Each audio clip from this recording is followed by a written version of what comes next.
جو بھی چیزیں آج کے دور میں استعمال کی جاتی ہیں، چاہے آدمی اس کو کھا رہا ہے، پی رہا ہے، یا اس کو سونگھ رہا ہے، یا جس طریقے سے آج ڈرگز کے انجیکشن نکلے ہوئے ہیں، جی تو کئی چیزیں آج کے نوجوان استعمال کر رہے ہیں جن کے ذریعے سے ان کی عقل مغلوب ہو جاتی ہے، پھر اس کو اچھے اور برے کی تمیز نہیں رہتی ہے. تو ان تمام چیزوں کو شریعت مطہرہ کے اندر حرام قرار دیا گیا ہے، اور رب کائنات نے ان تمام چیزوں سے ہمیں بچنے کا حکم دیا ہے، اور محمد عربی صلی اللہ علیہ صلی اللہ وسلم نے علیہ بھی ہمیں ان تمام چیزوں سے اپنے آپ کو بچانے کا حکم دیا ہے. جی مصعب، یہ جو لوگ شراب کے عادی ہیں یا دیگر جو آپ نے ڈرگز کا ذکر کیا، اسی طریقے سے ہیروئن بھی اس میں آتی ہے، بہت سارے نشے کی مختلف قسمیں ہیں. آج طرح طرح کے نشے کی قسمیں نکل رہی ہیں، ان کے نام بھی عام طور پہ لوگوں کو معلوم نہیں ہوتے. لیکن جو شخص نشے کا عادی ہے، نشے کا استعمال کر رہا ہے، شراب پی رہا ہے، ڈرگز لیتا ہے، اب اگر اس کے ساتھ ساتھ وہ نماز بھی پڑھتا ہے، وہ روزے بھی رکھتا ہے، دیگر جو اسلام کے احکامات ہیں ان پر عمل کرتا ہے، لیکن اس لت میں مبتلا ہے، تو کیا اسے نماز روزے کا یا دینی عبادات کا ثواب ملے گا؟ شاہد بھائی، بہت اہم سوال آپ نے کیا. اس حوالے سے ہمیں رحمت دو عالم صلی اللہ علیہ وسلم کے احادیث سے، آپ کے فرمان سے رہنمائی ملتی ہے. اللہ کے حبیب صلی اللہ علیہ وسلم نے اس حوالے سے فرمایا کہ جو آدمی شراب کا عادی ہے، اور اس ضمن میں آپ جو بھی چیزیں آپ لے لیں گے، آپ نے فرمایا جو آدمی شراب کا عادی ہو اور وہ نماز اگر ادا کر رہا ہے، اس نے اس گناہ سے، اس فعل سے، جو شراب کی لت میں پڑا ہوا، اگر اس سے توبہ نہیں کیا، بغیر توبہ کے اگر وہ دیگر عبادات ادا کر رہا ہے، اللہ کے حبیب صلی اللہ علیہ وسلم فرمائے اس حوالے سے کہ اس کی نماز، اس کی باتیں اللہ کے 40 دن تک قبول نہیں ہوں گی. اچھا، اب یہ رہا سوال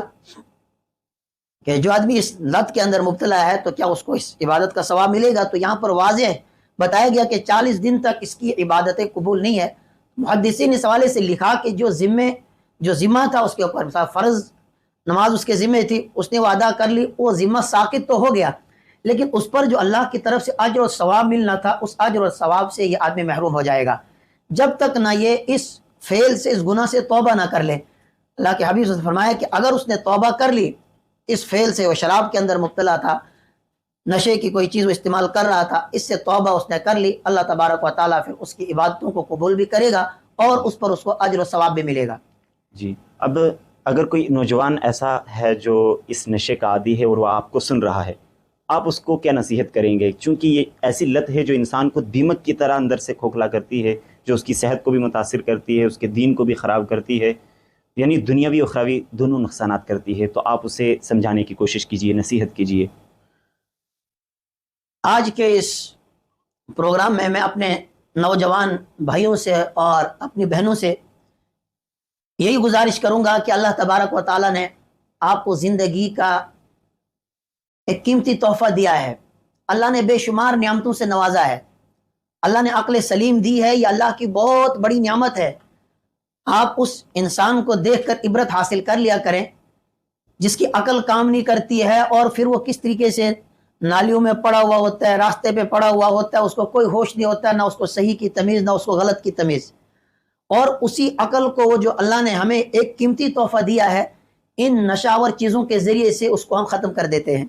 اللہ نے مال، ایک بہت بڑی نعمت ہمیں عطا فرمائی ہے، اس مال کو ہم اس نشے میں ضائع کر دیتے ہیں. اللہ نے ہمیں صلاحیتیں دی ہیں اور اس نشے کے ذریعے سے اپنی ان صلاحیتوں کو ہم برباد کر دیتے ہیں، جبکہ شریعت کے اندر ہمیں حکم دیا گیا ہے کہ اللہ کی نعمتوں کی قدر کرو. عقل اللہ کی نعمت ہے، اس نعمت کی حفاظت کرو، اس کی قدر کرو. اس لیے شریعت نے ان تمام چیزوں کو حرام کر دیا،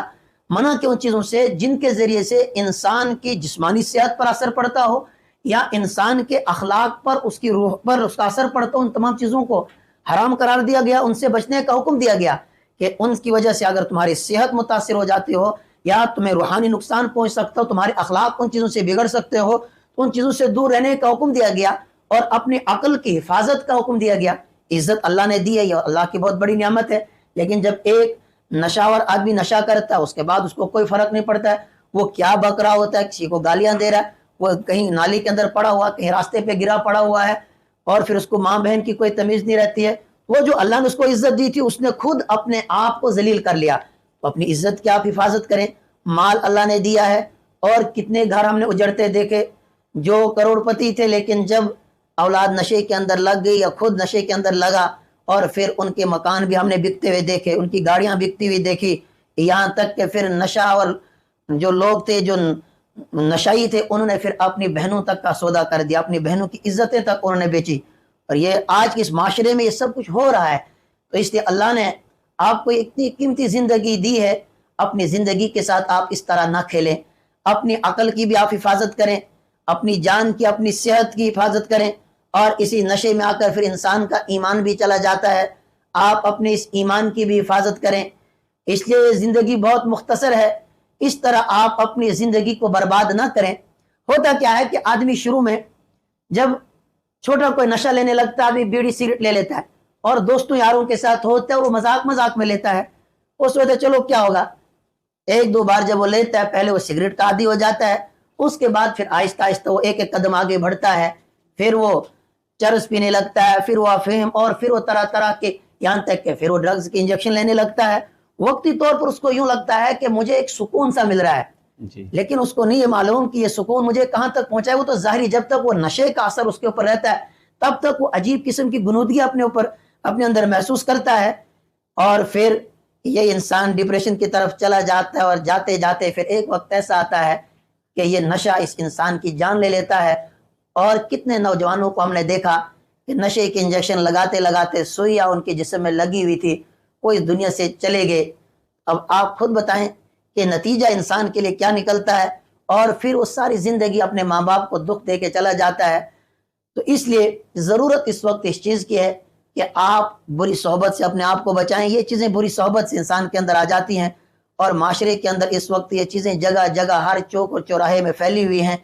تو اس لیے اپنے آپ کو ان چیزوں سے آپ بچائیں، جس سے آپ کا ایمان بھی ضائع ہو رہا ہے، آپ کا مال بھی ضائع ہو رہا ہے، آپ کی صحت بھی متاثر ہو رہی ہے. اس لیے ان چیزوں سے آپ اپنے آپ کو بچائیں. جی، جو لوگ کئی سال سے نشے کا استعمال کر رہے ہیں، اس کے عادی بن چکے ہیں،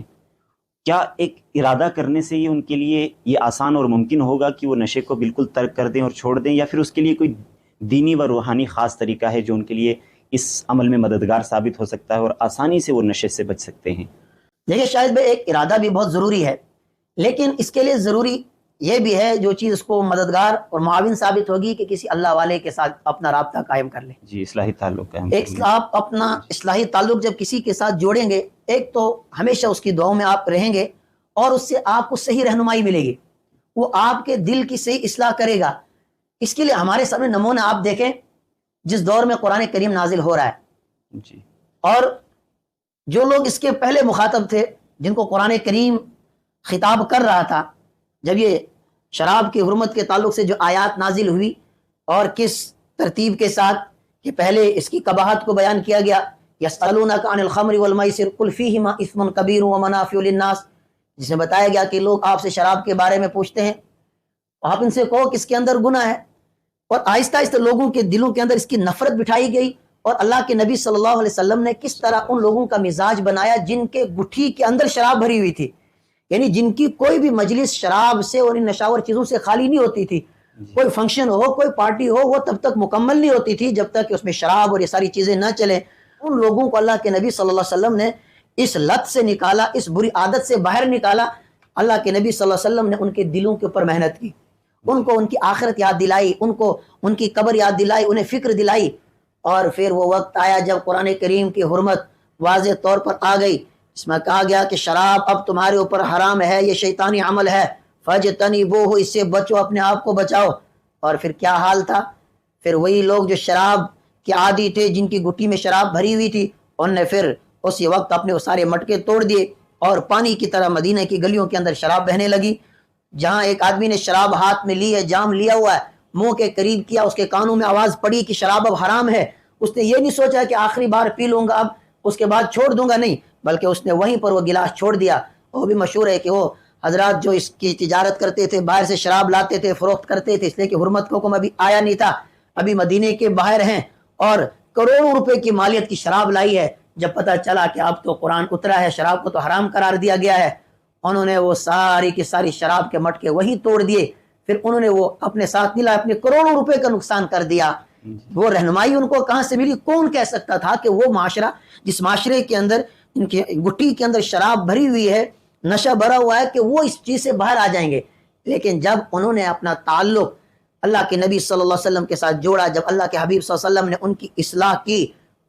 ان کے لیے کوئی مشکل نہیں رہا، جب حکم آیا ایک دم انہوں نے ان چیزوں کو چھوڑ دیا۔ تو آج بھی ہمارے بہت سارے ساتھی چھوڑنا چاہتے ہیں، وہ پریشان ہے کہ ہم کس طرح چھوڑیں۔ ایک تو آپ پکا ارادہ کر لیں، دوسرا کسی اللہ والے کے ساتھ اپنا تعلق آپ جوڑیں، اور پھر وہ آپ کی رہنمائی کرتا جائے گا۔ انشاءاللہ ایک وقت آئے گا کہ آپ اس بیماری سے، اس پریشانی سے باہر نکل آئیں گے۔ اس کے علاوہ بہت سارے آج سینٹر بھی کھولے گئے ہیں، لیکن آج معلوم ہوا کہ ان سینٹروں کے اندر بھی جو ملازم ہوتے ہیں وہ ان کے ساتھ اندر ملتے ہیں اور ان کو کچھ نہ کچھ نشہ وہ دیتے جاتے ہیں، جس سے وہ لوگ باہر نہیں آ پاتے ہیں۔ اس لیے ضروری ہے کہ آپ ایک تو ارادہ کر لیں، اور دوسرا کسی نہ کسی اللہ والے کے ساتھ اپنا تعلق آپ جوڑیں۔ یہ چیز آپ کے لیے بہت زیادہ مفید کارگر ثابت ہوگی۔ جی بالکل۔ تو نشے کے عادی افراد کے لیے بڑی اہم بات ہے کہ سب سے پہلے تو وہ عزم مصمم کریں، پکا ارادہ کریں، اور پھر اس کے بعد کسی اللہ والے کے ساتھ، کسی نیک عالم دین کے ساتھ اپنا اصلاحی تعلق قائم کریں، اپنی کمزوریاں اس کو بتائیں، وہ انشاءاللہ بہتر طریقے سے اس کی رہبری بھی کرے گا اور اس کو اس لت سے باہر بھی ضرور نکالے گا۔ اچھا مجھ صاحب، جو لوگ نشہ استعمال کر رہے ہیں اور کھلم کھلا استعمال کر رہے ہیں، کیا معاشرے کو ایسے لوگوں سے نفرت کرنی چاہیے یا پھر ان سے ہمدردی کرنی چاہیے؟ دیکھیے شاہد بھائی، جو آدمی یہ کام کر رہا ہے یا جو اس بیماری کے اندر مبتلا ہو گیا، اس سے نفرت کرنے کی ہمیں ہمارا دین اجازت نہیں دیتا ہے، بلکہ اس کو محبت کے ذریعے سے ہم قریب کریں، اس کو سمجھائیں۔ البتہ جو وہ کام کر رہا ہے اس فعل سے، اس کام سے ہمیں نفرت ہونی چاہیے، اس سے ہمیں نفرت کا اظہار بھی کرنا چاہیے۔ اور اگر ہم اس آدمی سے ہی نفرت کرنے لگ جائیں تو پھر وہ اس بیماری سے باہر کیسے آئے گا؟ اور آج ہوا یہی کہ ہم نے ان افراد سے ہی نفرت کرنا شروع کر دیا کہ جس سے پھر وہ قریب آنے کے بجائے دور ہی ہوتے گئے، وہ اس لت سے باہر نہیں نکل آئے۔ تو اس لیے ہمیں چاہیے کہ اگر معاشرے کے اندر اس طرح کے افراد ہیں، ان کے ساتھ پیار کیا جائے، ان کو قریب کیا جائے اور ان کو سمجھایا جائے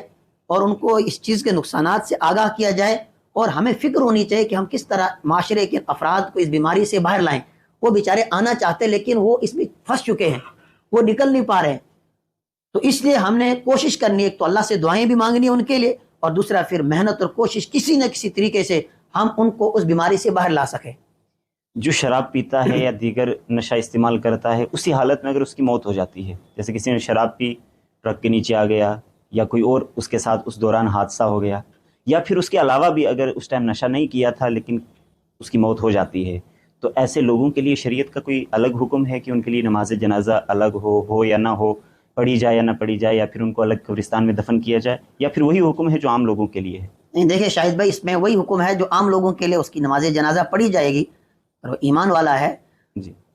اگر وہ چاہے وہ کبیرہ گناہ کا مرتکب ہی کیوں نہ ہو، کسی گناہ کے اندر وہ جی، مبتلا سزا ہے، دینا اللہ کا تو کام یہ تو ہے۔ اللہ کے ہاتھ میں، وہ اللہ سزا دے گا اس کو، یا اس کے ساتھ کیا معاملہ کرے وہ اللہ کے ہاتھ میں ہے، لیکن ہمارے لیے یہی حکم ہے کہ ہم اس کی نماز جنازہ ادا کریں۔ جی، یہ کچھ اہم باتیں تھیں، آپ نے تمام باتیں بغور سنی۔ اللہ پاک ہم سب کو اس نشے کی لت سے بچنے کی توفیق عطا فرمائے، اور جو لوگ اس میں مبتلا ہیں، ہماری کوشش تھی کہ ان تک یہ پیغام پہنچایا جائے کہ کیسے وہ اپنی زندگیوں کو تباہ کر رہے ہیں، اپنے خاندانوں کو برباد کر رہے ہیں۔ زندگی جو اللہ نے قیمتی تحفہ عطا کیا ہے، ایک معمولی سی عادت کی وجہ سے ان کی پوری زندگی تباہ ہو جاتی ہے، اور پھر نہ وہ دنیا کے رہتے ہیں نہ آخرت کے رہتے ہیں۔ اللہ پاک ہماری حفاظت فرمائے۔ اپنے میزبان شاہد قاسمی کو اجازت دیجیے۔ السلام علیکم ورحمۃ اللہ۔